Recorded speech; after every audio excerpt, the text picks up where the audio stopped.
नमस्कार विद्यार्थी मित्रांनो, थोडासा उशीर झालाय, ठीक आहे।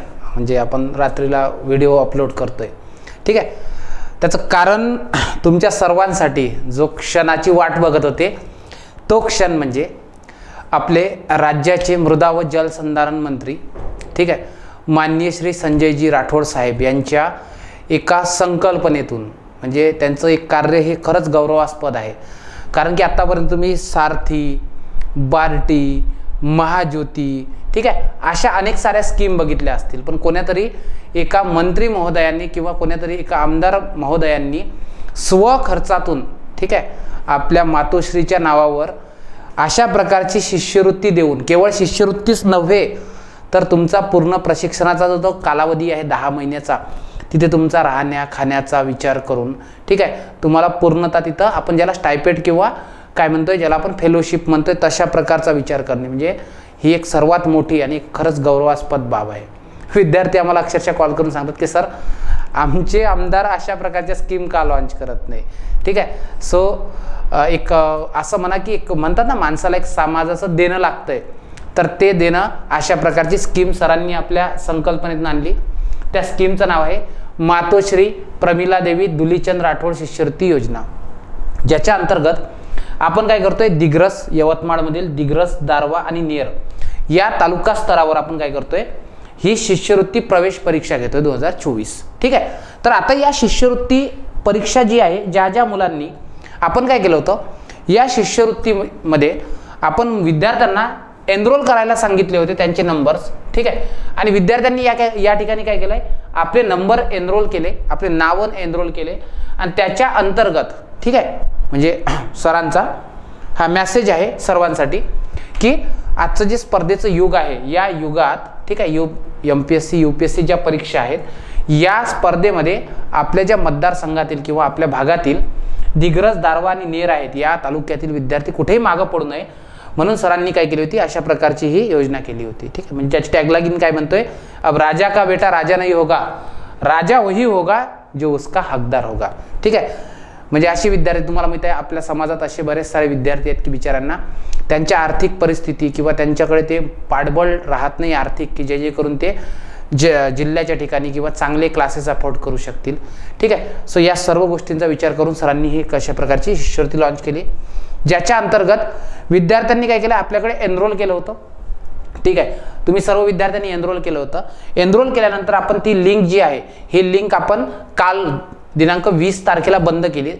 त्यानंतर आपल्याकडे जे एनरोल झालेले विद्यार्थी आहेत, ठीक आहे, त्यासाठी ह्या सर्व सूचना आहे। तर लक्ष द्या, ज्या ज्या मुलांनी, म्हणजे मला तुम्हाला सांगायचं आहे की असे विद्यार्थी, ज्या विद्यार्थ्यांनी या परीक्षेला एनरोल केलंय, आता तुम्ही बघा एनरोल करताना काय काय केलं, माझा हा जो व्हिडिओ आहे हा काळजीपूर्वक बघा।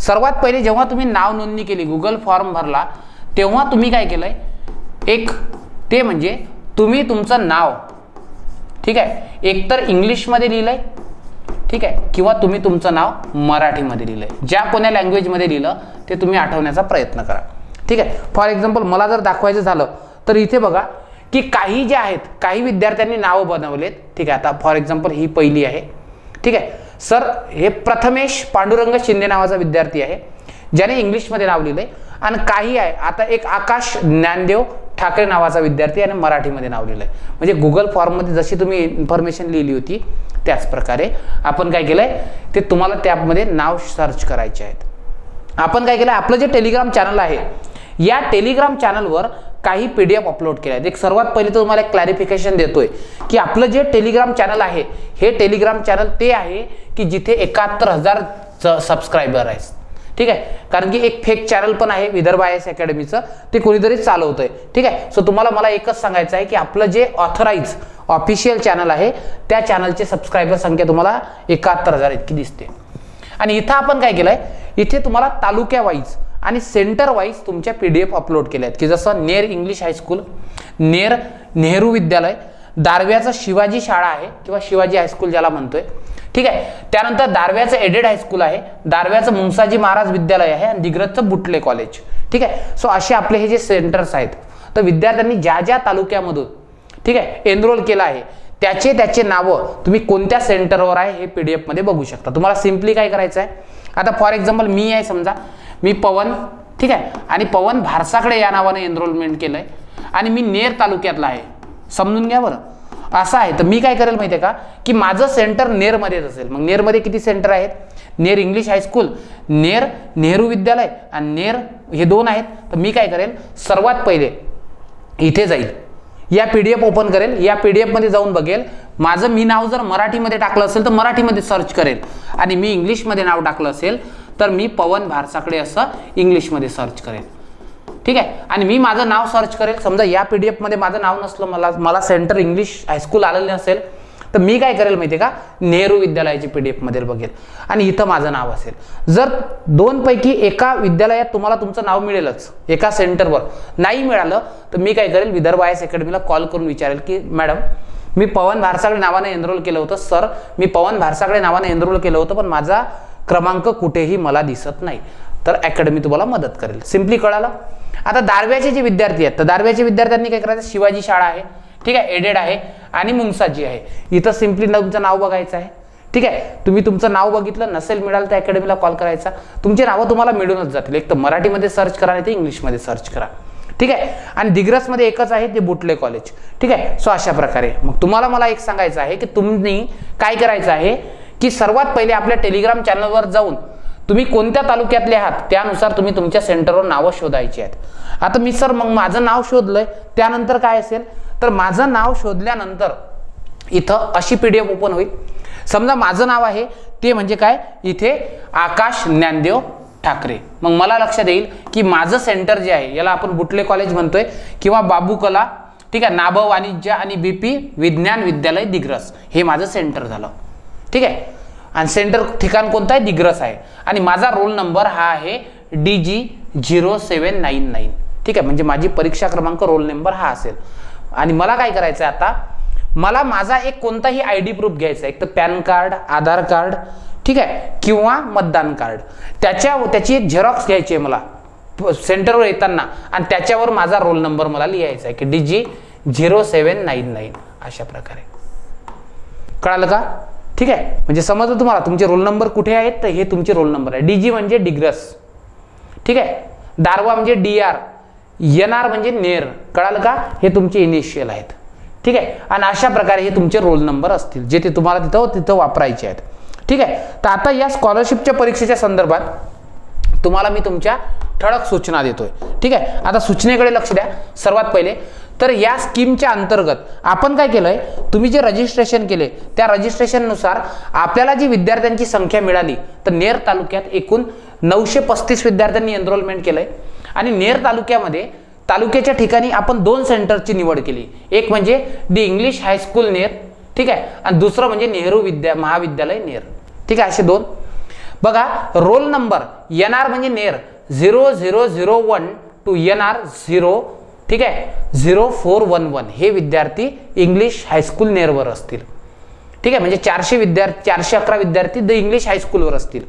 त्यानंतर इथे NR 0412 NR, ठीक आहे, 0935 हे विद्यार्थी कुठं असतील, नेहरू विद्यालयात.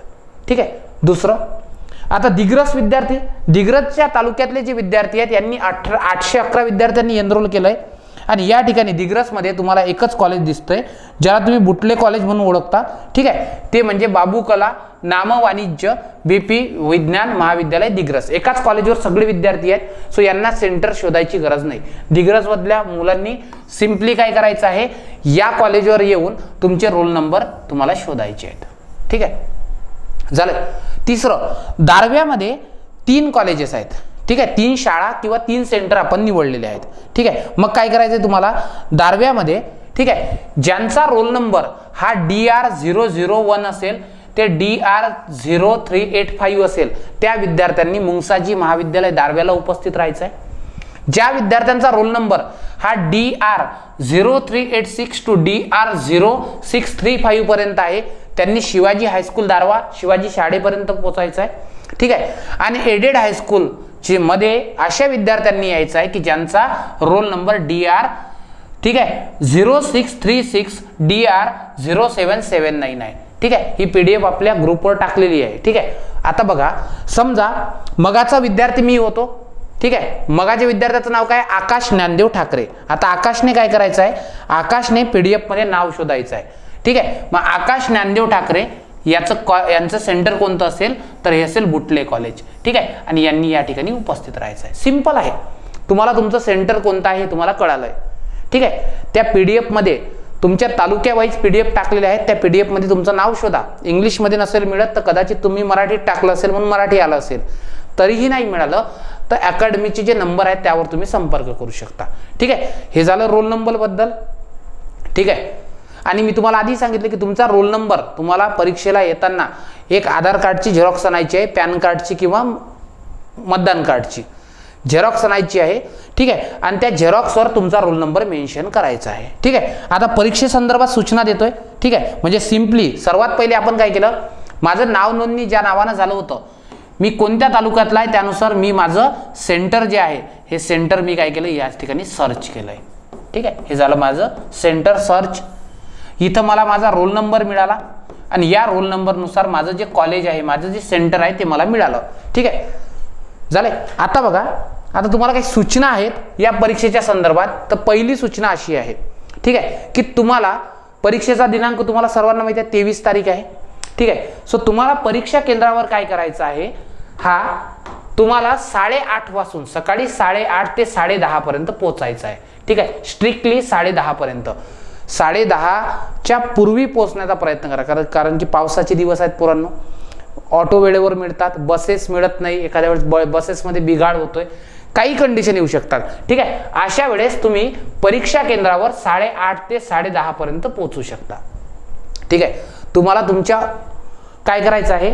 तुम्हाला तुमच्या ओळखीसाठी सिम्पली एक कोणतंही ओळखपत्र आणायचं आहे, झेरॉक्स फक्त. ओरिजिनल नसेल तरी चालेल. झेरॉक्स कोणती? एक तर आधार कार्ड, ठीक आहे, पॅन कार्ड, नाही तर मतदान कार्ड. आणि ज्यांच्याकडे ओरिजिनल आहे त्यांनी ओरिजिनल आणि झेरॉक्स दोन्ही सोबत ठेवा. आणि एखाद्याकडे नसेल तर ओरिजिनल नाही आहे. ठीक आहे. सो अशा विद्यार्थ्यांनी काय करायचं आहे? झेरॉक्स आणायची. पण झेरॉक्स आणायची आहे कारण की त्या झेरॉक्सवर तुमचा रोल नंबर तुम्हाला लिहायचा आहे. ठीक आहे. तुम्हाला जशा सूचना दिल्या जातील तिथे त्यांच्याकडून तशा प्रकारे फॉलो करावे लागेल. ठीक आहे. प्रतिबंधित वस्तू म्हणजे या वस्तू तुम्हाला अलाऊ असणार नाही. Mobile phone strictly not allowed. ठीक आहे. तुम्ही वापरू शकणार नाही. डिजिटल वॉच बिलकुल वापरू शकणार नाही. ठीक आहे. असतात ना डिजिटल वॉच, ते चालणार नाही. अशा वॉचेस चालतील. ठीक आहे. अनलॉक वॉचेस ज्या आहेत त्या. आणि डिजिटल ग्लिचेस म्हणजे काय असतील? हेडसेट, ठीक आहे, नसतात का तुमच्या गळ्यात मंगळसूत्र अडकलेलेच असतात ते. सो ते नाही आहेत. ठीक आहे. सो तशा प्रकारचे कोणतेही नसतील. ओके.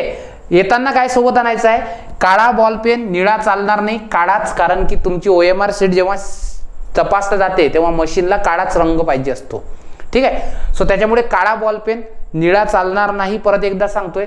पाणी बॉटल आणायची. पाणी बॉटल ही मोस्टली बिस्लेरी असली पाहिजे, ट्रान्सपरंट वाली. ठीक आहे. ट्रान्सपरंट वाली. सो ज्या तुमच्या फॅन्सी बॉटल्स असतात त्या अलाऊ होणार नाहीत. ठीक आहे. झालंय. आणि बॅग तुम्ही आणायची आहे. सर बॅग का आणायची? कारण की तुमचे मोबाईल्स, तुमच्या वॉचेस, तुमच्या वस्तू, वॉलेट वगैरे तुम्हाला बॅगमध्ये ठेवायचं आहे. सो बॅगमध्ये ठेवायचं तिथे आणि त्यामध्ये असू द्यायचं, कारण की आम्ही जबाबदारी स्वीकारणार नाही तुमच्या वस्तूंची. महागड्या वस्तू असतात. ठीक आहे. सो त्याच्यामुळे असं करायचं आहे. ठीक आहे. समजलं का? परीक्षा केंद्रावर कधीपर्यंत पोहोचायचं आहे. दुसरं काय सोबत ठेवायचंय, काय नाही ठेवायचंय, कळालं? झालंय. आता तुम्हाला सांगतोय परीक्षेचं स्वरूप कसं असेल आणि मी तुम्हाला एकदा अश्युअर करतोय, आपली परीक्षा ही 100% ट्रान्सपरंट पद्धतीने घेण्यात येत आहे. ठीक आहे. की त्यामध्ये कोणत्याही प्रकारच्या चुकीच्या व्यवस्था आढळणार नाही. ठीक आहे. स्ट्रिक्टली आपल्या मंत्री महोदयांनी म्हणजे राठोड साहेबांनी जसं आम्हाला सांगितलंय त्यानंतर सरांचे सहकारी आणि स्ट्रिक्टली सागर सर, सो या सर्वांच्या म्हणजे हा जो महत्त्वाकांक्षी प्रकल्प आहे यामध्ये तुम्हाला कुठलाही गैरव्यवहार प्रकार दिसणार नाही. इवन प्रश्नपत्रिका सेट करणारी मंडळी कोण, प्रश्नपत्रिका छापणारी मंडळी कोण याचा आम्हालाही माहिती नाही. ठीक आहे. सो त्याच्यामुळे 100% ट्रान्सपरन्सी आहे. आयोग ज्या पद्धतीने परीक्षा घेतं त्याच पद्धतीने परीक्षा घेतली आहे. ठीक आहे. म्हणजे तुम्हाला तशीच व्यवस्था प्रॉपर दिसेल. सो कोणत्याही प्रकारचा इथे चुकीच्या गोष्टी होणार नाही, कारण की सर्व लेकरं म्हणजे जे आहेत मतदारसंघातील सर्व विद्यार्थी जे आहेत, ठीक आहे, आपण त्यांना लेकरच म्हणू शकतोय. ठीक आहे. सो जे सर्व विद्यार्थी आहेत त्या विद्यार्थ्यांना समान पद्धतीने न्याय दिला गेला पाहिजे यासाठीची ती व्यवस्था आहे. म्हणजे संजय सरांचा जो रोल आहे यामध्ये, ठीक आहे, तो प्रोव्हायडरचा रोल आहे. त्यानंतरचा जो रोल आहे, ठीक आहे, विद्यार्थ्यांचा गुणवत्ता यादीनुसार निवड होणार आहे. सो तुम्हाला काय करायचं आहे, तुम्हाला इथं तुमची गुणवत्ता सिद्ध करायची आहे. कोणताही रेफरन्स किंवा ह्या गोष्टी इथे चालणार नाही आहेत, ठीक आहे. सो त्यामुळे दुसरी गोष्ट, तुम्हाला तुमच्या गुणवत्तेनं तुम्हाला गुणवत्ता यादीत यायचं आहे. गुणवत्ता यादीत येणारे जे टॉप असतील विद्यार्थी, ठीक आहे, त्या विद्यार्थ्यांना इथे अकॅडमीचा चान्स मिळेल. बघा, तुमची प्रश्नपत्रिका MPSC प्रमाणे 100 प्रश्नाची आहे आणि 100च गुण आहे, म्हणजे एका मार्कचा एक प्रश्न आहे, ठीक आहे. अशा प्रकारे तुम्ही जर प्रश्न चुकवताय तर तुम्हाला 0.25 ची पेनल्टी लागेल. म्हणजे बघा, मी काय केलंय, मी समजा 100 प्रश्न सोडवले, 100 प्रश्नांपैकी माझे 60 बरोबर आहे, ठीक आहे, तर मला 60 मार्क्स मिळतील, कळालं. पण मी या 60च बरोबर आहे, माझे 40 काय झाले, 40 माझे चूक आले. मग माझे 40 चूक आले ना, तर माझे प्रत्येक प्रश्न 25 मार्कचा, 0.25चा, म्हणजे भागेला 4. बघा ना, प्रत्येक प्रश्न चुकीचा, 4 प्रश्न चुकले तुमचे, 1 2 3 4 असे 4 प्रश्न चुकले. मग प्रत्येकाला निगेटिव्ह मार्किंग किती आहे, 0.25 0.25 0.25 आणि 0.25. म्हणजे तुमचे 4 प्रश्नामागं 1चा बरोबर मार्क जातोय. म्हणजे माझे 40 चुकले असेल तर मला 10 मार्कची पेनल्टी लागेल आणि 60तून हे 10 मायनस होतील, म्हणजे माझा फायनल स्कोर किती येईल, फक्त 50 मार्क्स. म्हणून लक्षात ठेवायचं, असेच प्रश्न तुम्हाला अटेम्प्ट करायचे आहेत की ज्या प्रश्नांचे तुम्ही शुअर आहात. नाही तर काय होईल, बरेच सारे अटेम्प्ट कराल, होईल प्रॉब्लेम असा की बरोबर आले असतील पण इकडे मायनस तुमचे कमी करतील, ठीक आहे. झालंय. परीक्षेचा कालावधी स्ट्रिक्टली 11 ते 12 दरम्यान असेल, ठीक आहे, 11 ते 12 दरम्यान, ठीक आहे. आता मध्यरात्री निश्चितच नसेल, दिवसाच असेल, नाही का. झालंय. उत्तर तालिका जी असेल, आन्सर शीट, ही आन्सर शीट तुम्हाला दुसऱ्या दिवशी आपल्या ऑफिशियल टेलिग्राम चॅनलवर, ज्याचे सबस्क्रायबर 71,000 आहे, त्यावर मिळेल, ठीक आहे. आणि परीक्षा केंद्रावर वेळेआधी पोहोचण्याची 100% गॅरंटी तुमची, ठीक आहे. त्यासाठीच मी तुम्हाला सांगितलंय की वातावरण वगैरे या सगळ्या गोष्टीचा अंदाज घ्या. मी तर असं सांगेल, मुलींनी काय करा, वेळेवर पोहोचणं शक्य नसेल, मुलींनी तर आपल्या मित्रमैत्रीण जर तालुक्याच्या ठिकाणी राहत असतील, रिलेटिव्ह, त्यांच्याकडे या, ठीक आहे. झालंय. हे करा. आणि दुसरं म्हणजे की इथे वाहतूक व्यवस्था या पद्धतीने, आणि जर कोणत्याही अडचणी आले तर मग हे आपले अकॅडमीचे 3 नंबर आहे. सो याच्यावर तुम्ही काय करू शकता, याच्यावर कॉन्टॅक्ट करू शकता. मला तुम्हाला पुन्हा एकदा अश्योर करायचं आहे, तुमची गुणवत्ता तुम्हाला सिद्ध करायची आहे, ठीक आहे. आपल्याला अशी गुणवत्ताधारक विद्यार्थी हवे आहेत की ज्यांना पुढच्या वर्षी आपल्याला आयोगाच्या गुणवत्ता यादीत नाव बघायचं आहे. म्हणजे आज शिष्यवृत्ती परीक्षेच्या गुणवत्ता यादीत ते उद्या अधिकारी, असा प्रवास करणारे आपल्याला विद्यार्थी हवे आहेत, ठीक आहे, जे मेरिट बेस असतील. म्हणून आपण इथं कास्ट, धर्म वगैरे या गोष्टीचा क्रायटेरिया वापरला नाही. तुमची गुणवत्ता सिद्ध करा, तुम्ही पात्रता यादीत या. कारण की आम्हाला धावणारे घोडे हवे आहेत. सो ते तुम्ही धावणाऱ्या घोड्यांपैकी असाल हे मला निश्चित माहिती आहे. सो काय करा, परत एकदा सांगतोय, परत एकदा की तुम्ही PDF बघा, PDF मध्ये रोल नंबर बघा, मराठीमध्ये बघा, नसेल तर इंग्लिशमध्ये बघा, दोन्ही कोणत्या तरी एका लँग्वेजमध्ये आहे. तुमचा रोल नंबर आहे, तुमचा रोल नंबर कोणत्या मध्ये येतोय हे बघा, ठीक आहे. त्या रोल नंबरवर तुम्हाला 10:30च्या पूर्वी पोहोचायचं आहे, ठीक आहे. छान. आता अभ्यास केलाच असेल तुम्ही निश्चितच, सर्व लोक प्रवाहात निश्चितपणे अभ्यास केला असेल. सर्वांना येणाऱ्या परीक्षेसाठी खूप खूप खूप शुभेच्छा. आम्ही लोक तुमच्या भेटीला येतोयच, ठीक आहे. त्या प्रसंगाने आम्ही पण तुमच्या भेटीला येतोय, तुमच्या तालुक्याचा दौरा करतोय, ठीक आहे. आणि इव्हनच तुम्हाला आयोगाचाच फील येईल. सो तुम्ही अशाच प्रयत्नाने या की जेणेकरून तुम्ही कसं करताय, आयोगाची परीक्षा देताय, ठीक आहे. तुम्हाला पुनश्च एकदा परीक्षेसाठी खूप खूप शुभेच्छा. काही प्रश्नांची उत्तरं, मला असं वाटतं मी सगळ्या प्रश्नांची उत्तरं तुम्हाला दिलीत, ठीक आहे. पण तरीही काही तुमचे प्रश्न अनुत्तरित जर राहिले असतील तर ते तुम्ही अकॅडमीला कॉल करून विचारू शकता, कमेंट बॉक्समध्ये मेन्शन करू शकता, ठीक आहे. Thank you so much. आणि येणाऱ्या परीक्षेसाठी तुम्हाला best of luck. Thank you so much. Keep studying. जय हिंद.